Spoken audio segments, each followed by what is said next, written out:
Hello friends, welcome to our YouTube channel BPSC Bihar. इस video के अंदर हम पीवाईक्यू बेस्ड रिवीजन करने वाले हैं कुछ ऐसे टॉपिक्स की जो कि लो हैंगिंग फ्रूट्स हैं for the 71st BPSC prelims examination and TRE 4। Low hanging fruits माने ऐसे टॉपिक्स, ऐसे थीम्स जो कि 5 से 10 साल के पेपर में अगर आप ढूंढने चलेंगे तो आपको 5 बार तो मिनिमम दिखेगा। पिछले 5 साल के पेपर में 2 से 3 बार ऑलमोस्ट दिख जाएगा। तो ये फ्रीक्वेंसी बहुत अच्छी है। ये वो टॉपिक्स हैं जो कि फेवरेट्स हैं और इतनी मुश्किल भी नहीं है इनको कवर करना। हम अक्सर अपनी तैयारी में इतने मसरूफ़ होते हैं, जैसे अभी 71st के लिए आप रिवीजन कर रहे होंगे, ज़ोर शोर से आपकी मेमोराइजेशन चल रही होगी। इसमें क्या होता है कि हम बहुत वास्ट एरिया कवर करने की कोशिश करते हैं, कंटेंट को इतना फार फेच्ड लेके जाते हैं ना कि जो लो हैंगिंग फ्रूट्स हैं उनको अक्सर अवॉइड या इग्नोर कर देते हैं।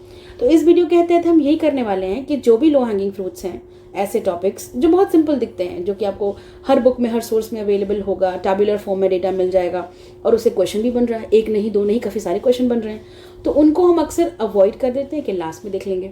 और लास्ट में देखने की वजह से उनके ऊपर हमारी पकड़ कमज़ोर हो जाती है।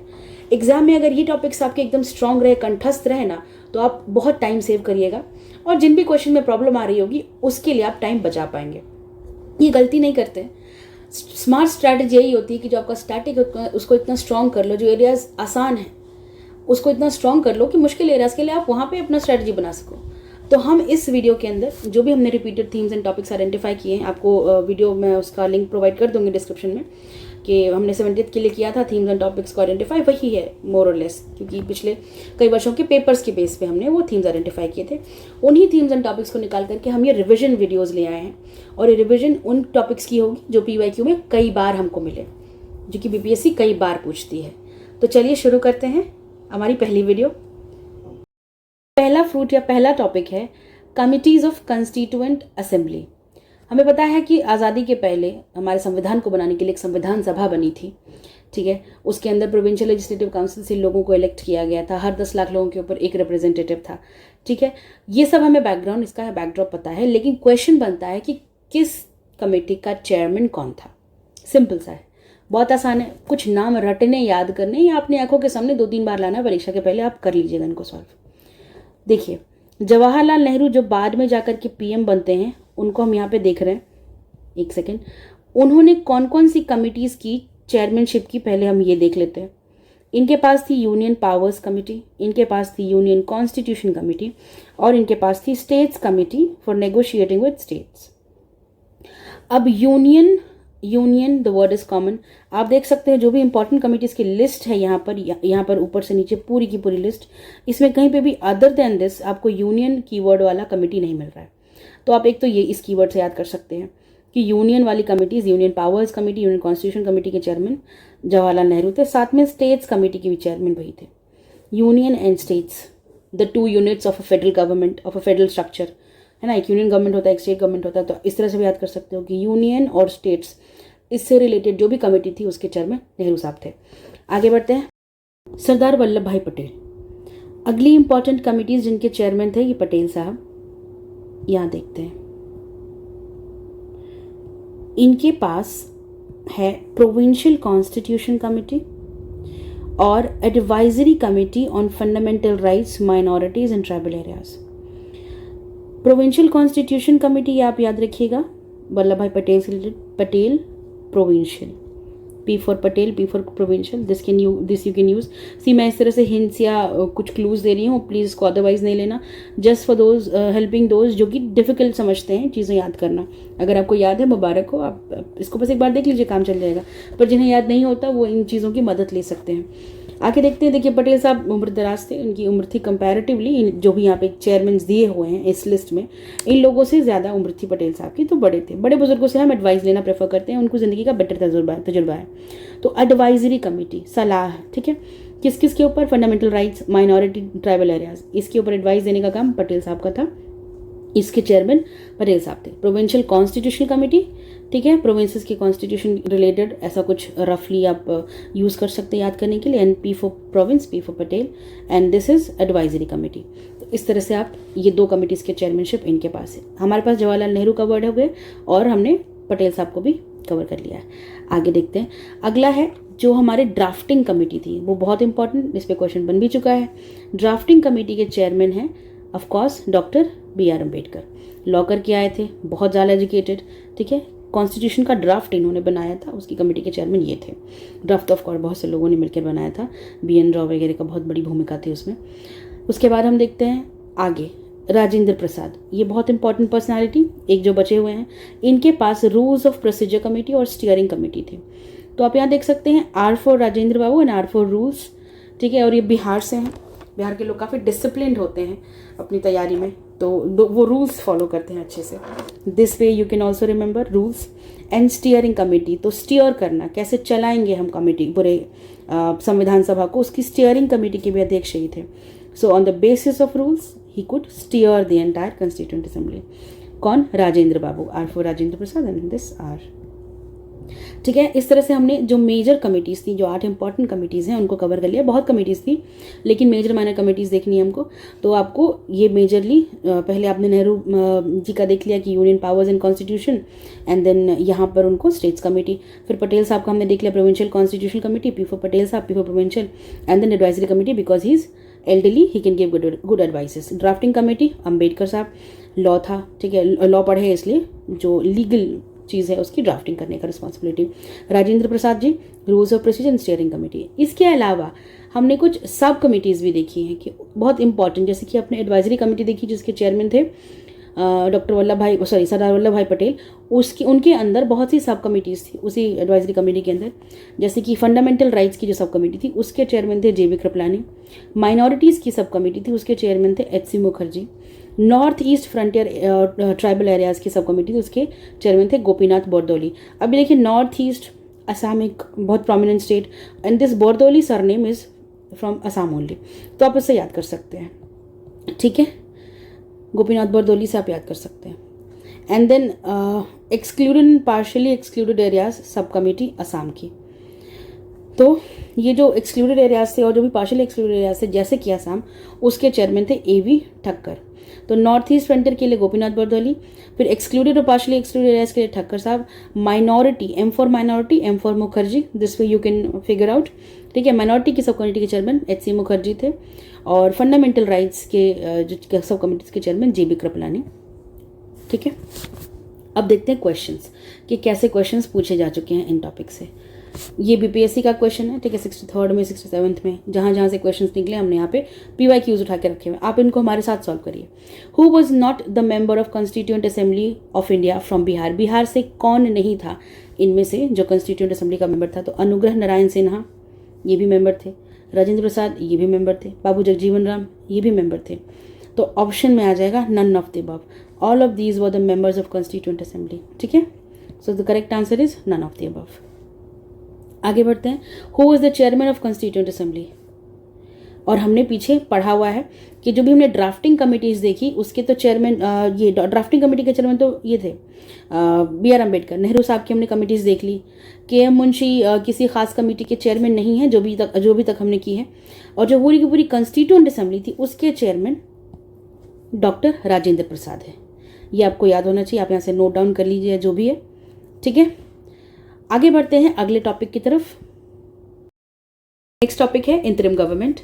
तो आज़ादी से पहले एक इंटरिम गवर्नमेंट बनी थी, ये एक्चुअली वर्किंग नहीं थी, इंटरिम थी, पर इसमें जो भी यहाँ पे मेंबर्स हैं इनको इंपॉर्टेंट पोर्टफोलियोज दिए गए कि ये डिसाइड करेंगे तब तक के लिए कि कैसे काम चलेगा इस एरिया में।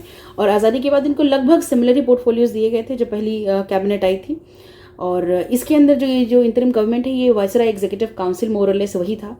उस एग्जीक्यूटिव काउंसिल के जो चीफ थे उस वक्त के गवर्नर जनरल या वायसराय ही इस वाले इंटरिम गवर्नमेंट के प्रेसिडेंट हुआ करते थे। और जो वायसराय एग्जीक्यूटिव काउंसिल के वाइस चेयरमैन थे वो जवाहरलाल नेहरू थे और वही यहाँ पे वाइस चेयरमैन थे।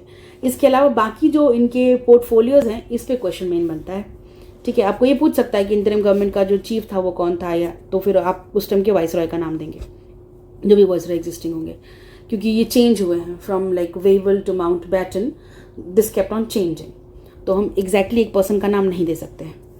फिर आते हैं हम के मेंबर्स के ऊपर कि कौन से मेंबर के पास कौन सा मंत्रालय था, कौन सा पोर्टफोलियो था।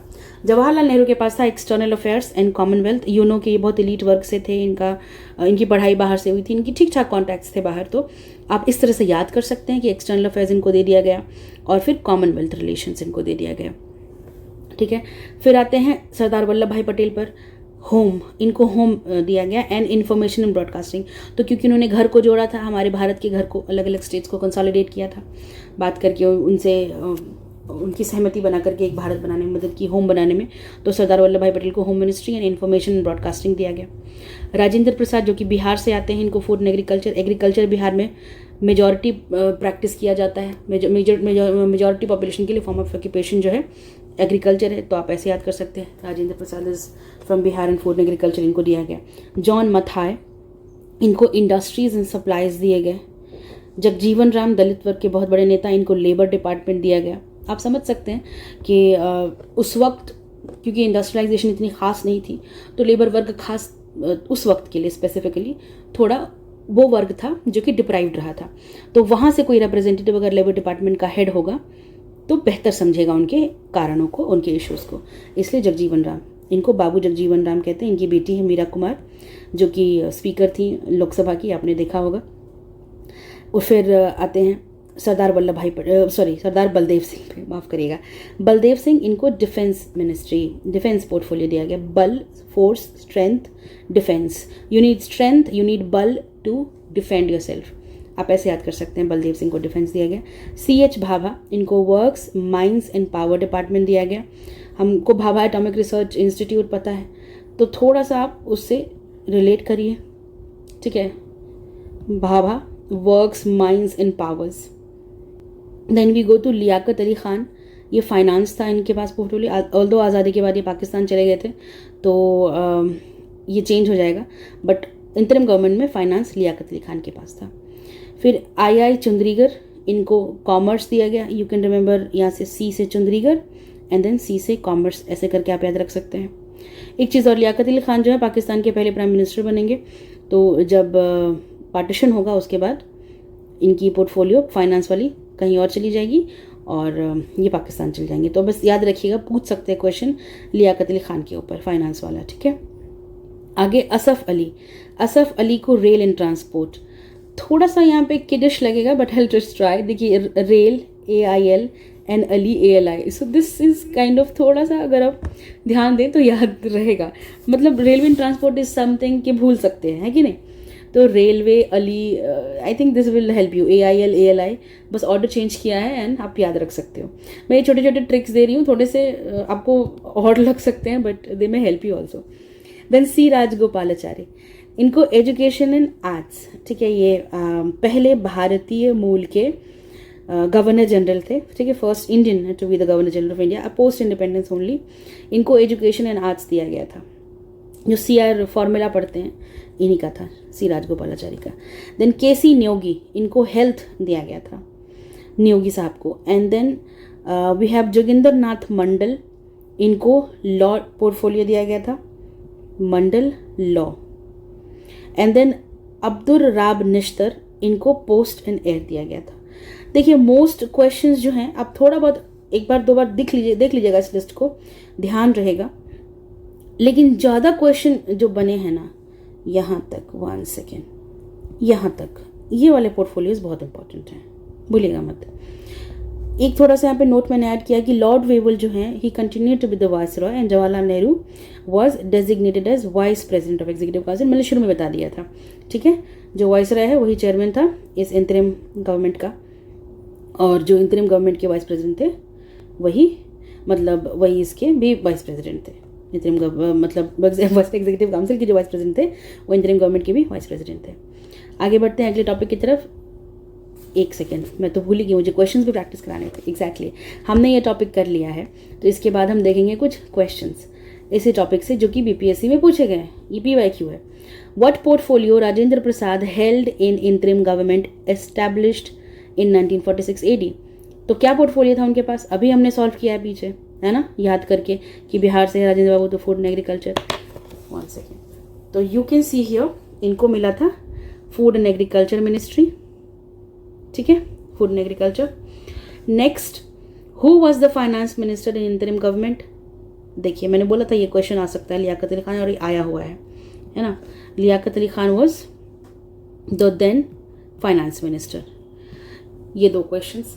ऐसे और भी क्वेश्चन तो पिछले 3 साल के अंदर ही इतने क्वेश्चंस निकल के आ गए, 67 से लेकर के 17 बीपीएससी के बीच में, 4 साल के पेपर में। अगला टॉपिक देखते हैं, इससे भी एक दो क्वेश्चंस बनाएंगे। पहला इसमें हम देखते हैं कि फर्स्ट कैबिनेट जो है आज़ाद भारत की, फ्री इंडिया की, जो 15 अगस्त 1947 में आज़ाद हुआ, उसके बाद हमारी जो कैबिनेट बनती है उसमें किसको क्या पोर्टफोलियो दिया गया, इसमें भी क्वेश्चन आ चुका है। ये एक लो हैंगिंग फ्रूट है, आप मिस नहीं कर सकते। जवाहरलाल नेहरू को, जो पहले एक्सटर्नल अफेयर्स और कॉमनवेल्थ वगैरह हैंडल कर रहे थे, उनको अभी मिला है प्राइम मिनिस्टरशिप, हमें पता है।